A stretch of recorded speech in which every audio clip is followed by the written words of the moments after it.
Alright, good. Welcome everyone. I'm hoping this will be a more bug-free experience. I hope each week it improves. Seems everybody's logged on, everybody's seeing everything.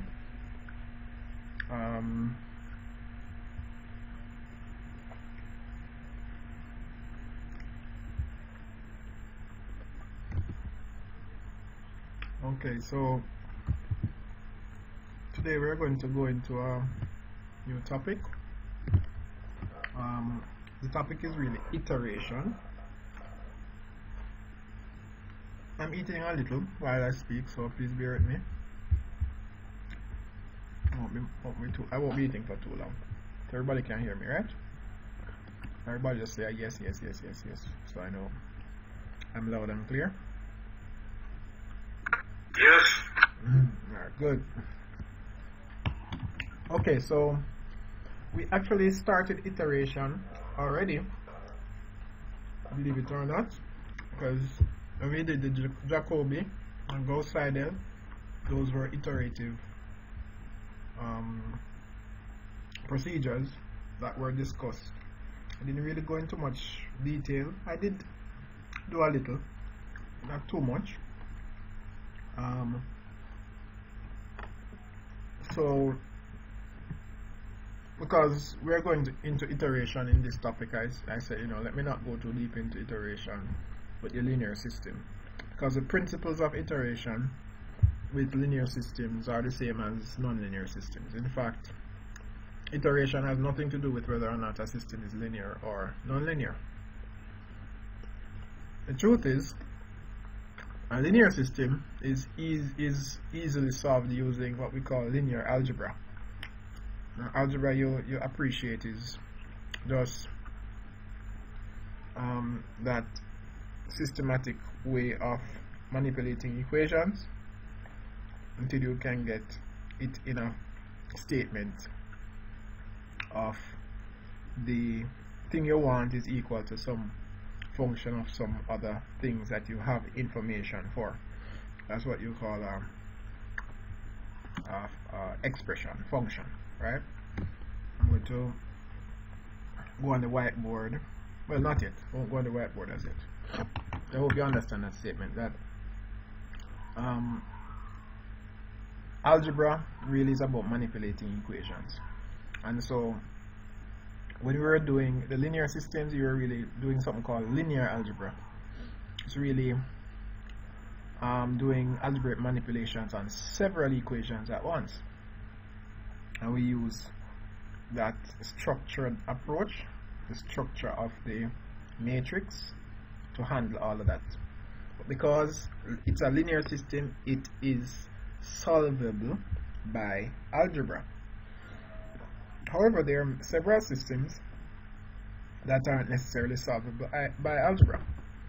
So I will give you an example.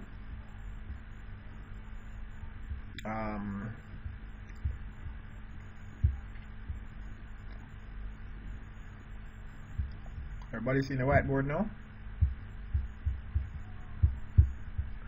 Yeah. Alright.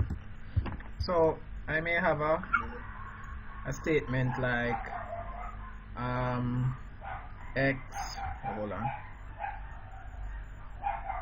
So I may have a statement says x squared, to write a little slower, is equal to the natural log of x over 2 plus cosine of x. Oh, Richard not seeing. Why aren't you seeing anything, Richard? And it says, and Odian is not seeing either. I wonder why. This won't see it, Richard. It's probably your internet connection.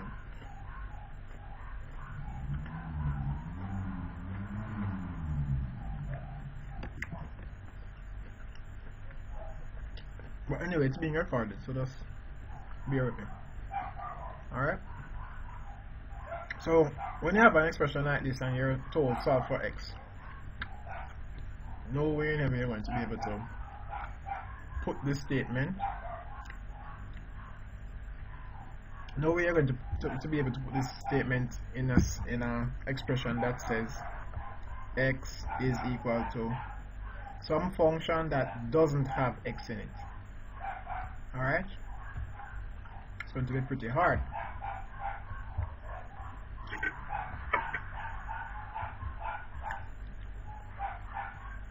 I hope you understand what I'm saying. So this is the goal. Now this is hard to do for some expressions like this expression that we have here. Everybody understand what we're saying? So when you have a system that's not a linear system, and what a linear system is, it's a system in which the dependent variable, when it changes by a certain amount, when the independent variable changes by a certain amount, all the dependents change by a proportional amount. So it may be that in a system we say if x changes by 2, then y must change by 5. Yeah. Well, Brandis gives an example, ax equal b. That's a linear and proportional system. Alright. But y oh yes, ax equal b, that's a linear set of equations, correct. Okay. Where x is a vector and a is the coefficient matrix and b is what we call the non-homogeneous term. It's a constant. Alright.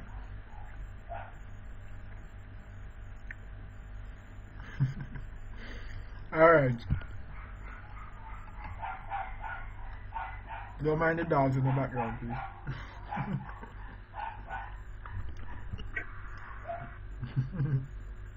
Okay, so let's go to the PowerPoint now.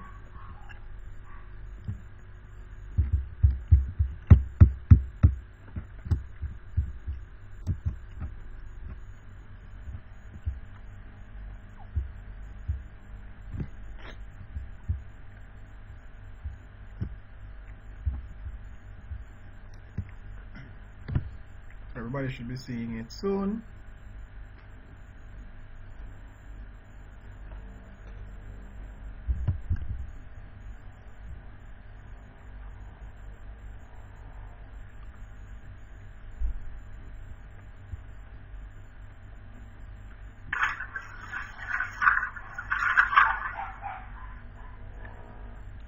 Richard, do you want to say something? Or Richard and Cleos, could you mute your mics? I'm not hearing. I think. Okay, thanks, Cleos. Okay, so everybody's looking at the presentation, right? Let's get to it.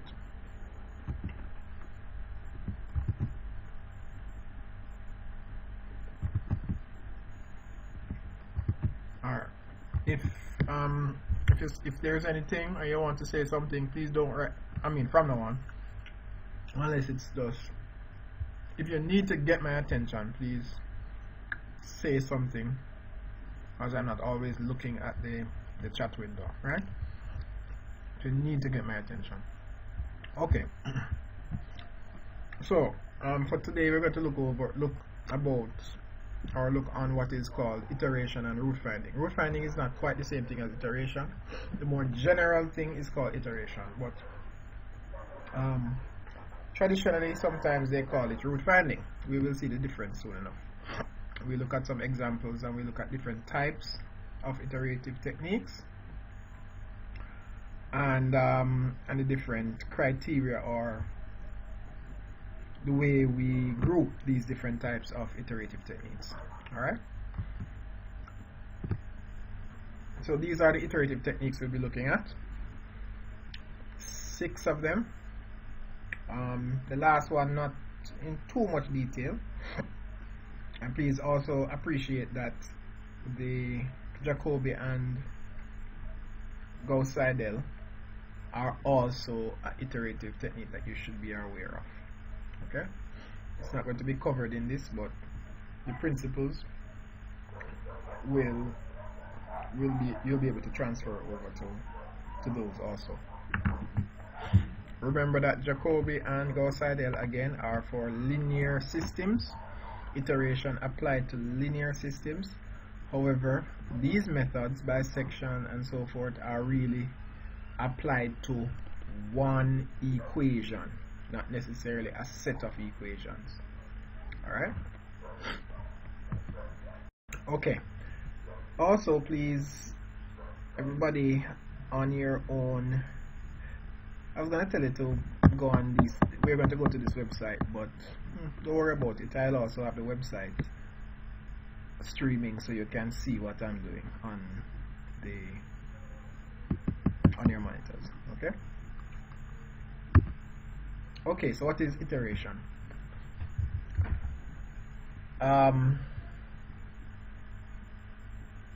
me go back.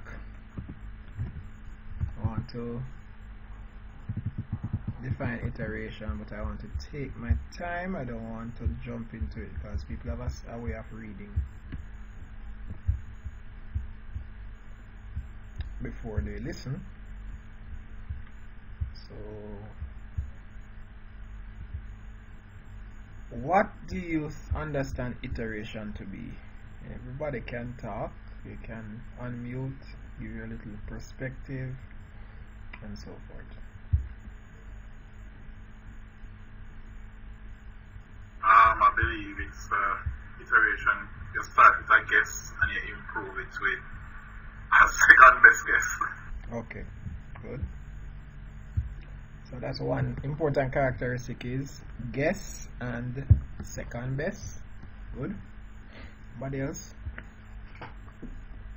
Well, to me, it seems like it's just a method of solving for an unknown multiple times until you get an answer that can be considered, good.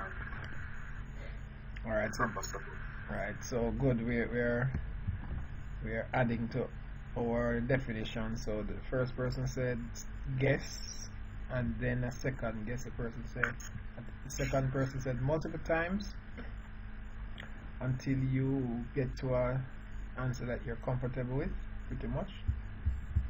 Anybody else? Trial and error. Good. Another person said trial and error. Important also.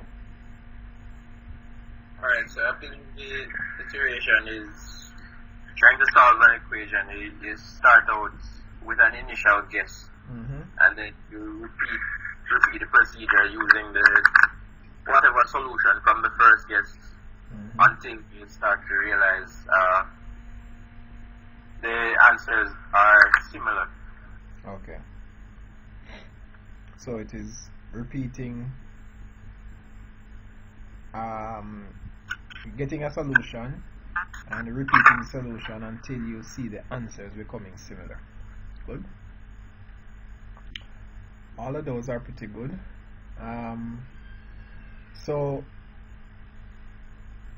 important characteristics. Let's go to the presentation. So what iteration is in a general sense, when if you check the dictionary, it's just called the action of repeating a procedure until you get a result that you're satisfied with. So it's not necessarily a mathematical thing. It's just repeating until you say, okay, I'm satisfied with this answer. In engineering, there is some little additional criteria. First of all, the word guess comes into play. Hold on. Whoever do that, mute yourself. Thank you. Alright, so in engineering, you see the word guess come up now. Guess is very important. You have to start with something. That's a very important thing in engineering iteration. The general iteration in a general language sense doesn't really have anything to do with guessing something. It's just repeating until you get to where you want. But engineering says you start with a guess, and with that guess you check if your guess was good enough. That check is what we call a trial. Okay, so you take something, so somebody said trial and error, so that's a trial. So in engineering, you guess a solution for a problem and you're going to improve your guess based on the solution that the original guess gave you. So you're going to take your guess, and from your guess you get a solution. When you look at your solution, you'll say, oh, I'm satisfied or I'm not satisfied. If you're not satisfied, you're going to improve your solution with a second guess. But you should understand now, the word guess does not mean a shot in the dark. Guess is actually educated, because your second guess, how did you get your second guess? You got it from your first guess. And even your first guess you must get from something, right? So that's the important element of engineering iteration. And you continue to improve the guess until you are satisfied with the result. So somebody said trial and error. Now that's where error comes in. You rarely will ever actually get to the exact answer, but you will get to an error that is not too bad. And when the error becomes satisfactory, that means it's not too bad, then you'll say, I have arrived at my solution. Okay, so it's a repeated trial and error procedure until the trial yields an error that is low enough for you to be satisfied with. Everybody clear?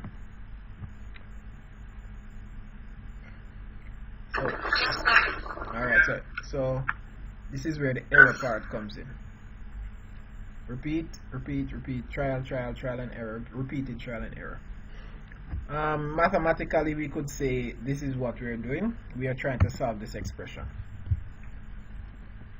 You have some x term and another x term, and you can't solve for the x algebraically, so you're going to use iteration.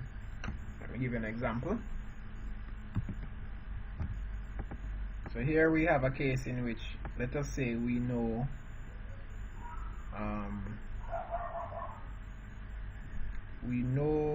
the radii of these links. We know how long each of these links are, and someone wants to know what if the angle over, let me use a pointer, hold on a minute.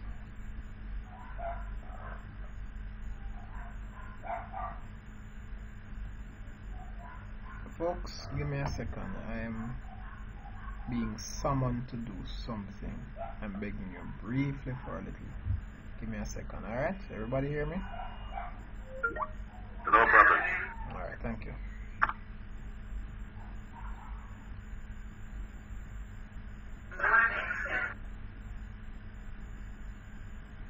Hey, when the Minister of Home Affairs talking.